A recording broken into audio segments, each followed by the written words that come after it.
Hey there, Meidas Canada viewers, resistors from all over the globe. Today we're going back to Nova Scotia. We have a great contribution from our Meidas gal in the field there, Lisa Blackburn. She's going to tell the story of the Christmas tree that Halifax sends every year to Boston. It's a really powerful story. We're going to get into that. This December 6th will be the anniversary of the horrific Halifax explosion that happened during the First World War. There were two ships coming into Halifax Harbor. They collided. The Mont Blanc was full of heavy explosives. The detonation was the biggest explosion in the world at that time. Immediately killed at least 2,000 people. 9,000 others were horrifically injured. It wiped out from a tsunami one of the Mi'kmaq villages nearby. At the time, there was a heavy blizzard. Getting supplies in was really difficult, and Boston stepped up. And the connections between Boston and the Maritimes go back a long time. And I think this story is a really powerful story to tell because, you know, Donald Trump is trying to break us apart from each other. And right now, we have a very strong boycott. We are not going south. We are resisting that, but that doesn't mean that we still don't pay our respects as neighbors and the connections. Again, the fact that the people of Boston were there during the Halifax explosion has never been forgotten. And Lisa's going to tell you that story. I want to just give some shout outs. Brian Johnson says, Charlie, United Kingdom here. You're delivering unique perspectives on democracy and society, and in doing so making a unique contribution to the international fascist resistance. Thank you. Here's from Shelley Chaplin. I love this one. I was born on July 1st, 1967, in Canada. Yes, that's Canada's Centennial Day. Funny story. Living in Kelowna, British Columbia, my mother went into labor. My dad was driving her to the hospital when the car ran out of gas. Dad pulled into the Shell gas station, but I did not want to wait. Mom had me right at the pumps, hence my name, Shelley. Man. I was the first baby born in Kelowna on Canada's 100th birthday, and that makes me one of Canada's centennial babies. And the mayor of Kelowna held me on stage, and I received shopping carts full of gifts, and my mother got free gas for a year from Shell gas station. I love that, Shelley. Cuban girl writes, oh, I wish you'd change your mind if I asked you one more time. But we've been through this 100 times or more.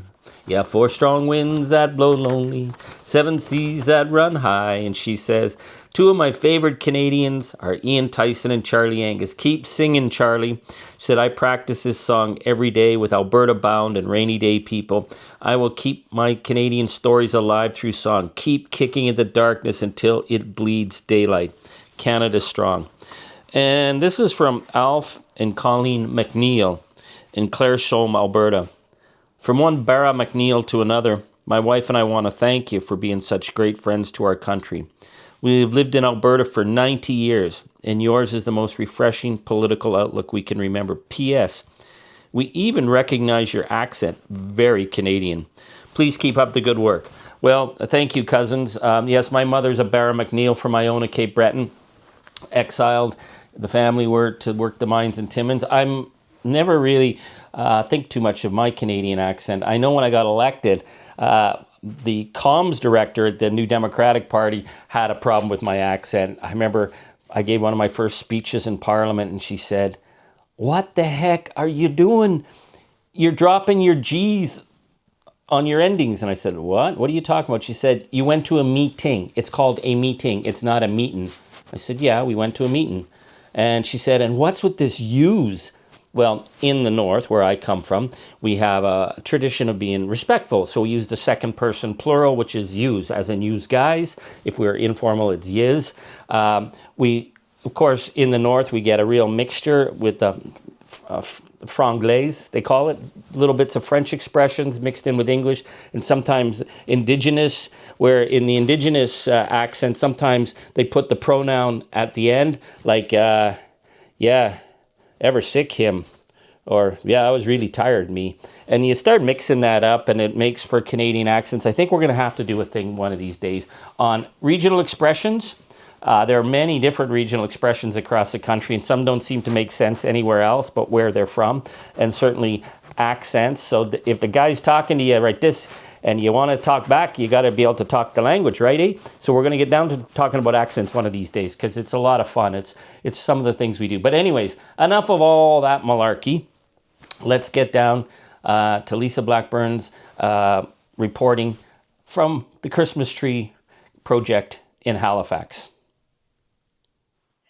Hello, Meidas Touch Canada and the Meidas Mighty from Nova Scotia. I'm Lisa Blackburn, and today I have a story from Martins Brook, Nova Scotia, about a tradition that started in 1971. Well, this 45-foot tall tree has been cut down, wrapped up tight, and sent on a flatbed truck to Boston, Massachusetts. But hang on a second, aren't we boycotting America these days, you may ask? Yes, absolutely. Nova Scotians are sticking to their guns on that. But what hasn't changed is the gratitude of a city forever scarred by an event that took place over 100 years ago. And to understand how this tradition began, and more importantly, how it survives at a time when Canada is being threatened by the US, we have to go back to 1917. Halifax Harbor was a busy spot in 1917. World War I was in full swing, and the city was a launching point for ships and sailors that were headed to Europe. Now, it was also a major supply port, and so it was on the morning of December 6th that two ships collided in the harbor. One of them was an empty Belgian relief ship. One, far from empty, that one was from France and was loaded with explosives. The resulting blast severely destroyed much of the city. The north end of Halifax completely destroyed. At the time, and for many generations to come, it was the largest non-nuclear explosion of all time. Almost 2,000 people killed, 9,000 injured. The blast was strong enough that it was felt in both New Brunswick and Prince Edward Island. Authorities in Boston learned of the disaster by telegraph, and by 10 o'clock that night had sent a train loaded up with doctors, nurses, and supplies for the survivors. A blizzard delayed the train, but it finally arrived in the early morning hours of December 8th, just a little over 24 hours after the disaster. Crews immediately began distributing food, water, medical supplies, and it's something that Halifax never forgot. That first tree was sent to Boston within weeks of the explosion as a thank you to the Boston Public Service Commission and the Boston Red Cross. And that was it until 1971. The annual gift tradition was started by Lunenburg County Christmas tree producers. Now, Christmas trees are big business in this part of the province, so it's not surprising that this all started as a marketing campaign. The gift was taken over by the province of Nova Scotia in 1976. They wanted to continue that goodwill gesture and to promote trade and tourism between the two cities. Well, Nova Scotia and Boston have a long and very deep relationship. Many Blue Nosers have family or they can trace family to the Boston area. If you grew up here, then you also grew up watching Boston cable stations. The Red Sox fans are perfectly at home here. Boston Bruins fans definitely have a home here. Boston really isn't America, it's family. And the tree we send has become an important symbol of that relationship. The process of picking a tree is a year-round job. Province actually has a Christmas tree extension specialist on staff whose responsibility it is to select the tree. Now, he's constantly keeping an eye out for potential trees. He keeps a list that goes back years, and scouting for this current tree actually started back in June. But not every tree qualifies. It must be a balsam fir, a white spruce, or a red spruce, and absolutely nothing from a tree farm. The Boston Christmas tree is free range all the way. And before the tree is cut, each branch needs to be individually tied to the trunk. It takes two workers a day and a half to prepare the tree to be cut down. A crane holds the tree at the top, and then it's cut at the base with a chainsaw. Local school children attend the event, as well as government officials, neighbors, and the media. But this ceremony is only the start. The tree is a featured float in the Halifax Holiday Parade of Lights, where thousands of people will send it off with a police escort. But here's the thing. The thought of not sending the tree this year because of the Mango Mussolini and his threats to Canada, it never entered our minds here in Nova Scotia. A Halifax radio station used its question of the day to recently ask if the province should cancel the tree this year. Listeners lost their minds. The vast majority of the 1,600 comments were overwhelming in their support for the tradition and for Boston. Here are some of the messages. Somebody wrote, "Sending it says more about us than it does them." Another one wrote, "The roots run deep in this province, and that's why we should never forget that important part of our history and those who came to our aid." And another one wrote, "Send the tree, be the good neighbor we have always been, and honor the good neighbors of yesteryear who were there for us when we needed it the most." That one's great. This one is my favorite. "I'd rather continue the traditions of love than the traditions of hate." That pretty much sums it up.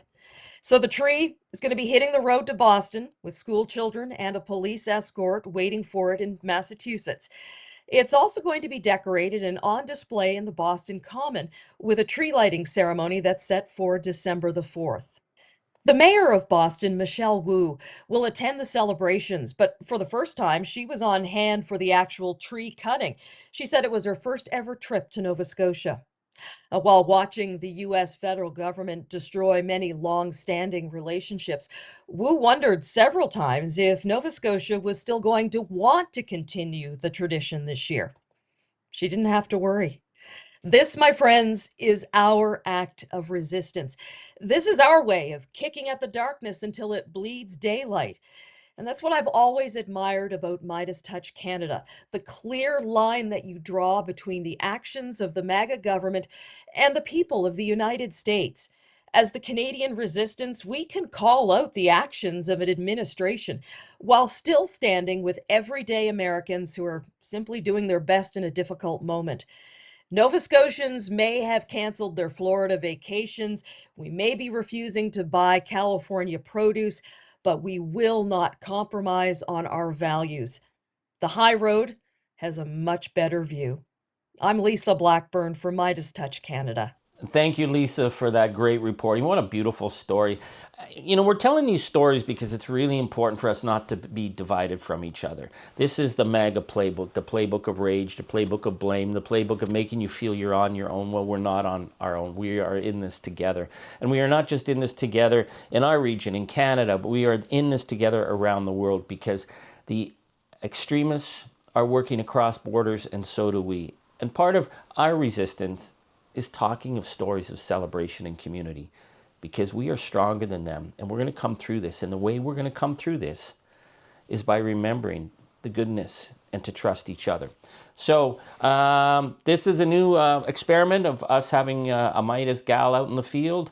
We don't know how this is going to transform. We're a very, very small team, and we're just most days trying to keep our heads above water, but we love what we're doing, and we hope you love this content and these stories as well. So keep kicking at the darkness, my friend. It's going to bleed daylight. Thank you. Merci et miigwech.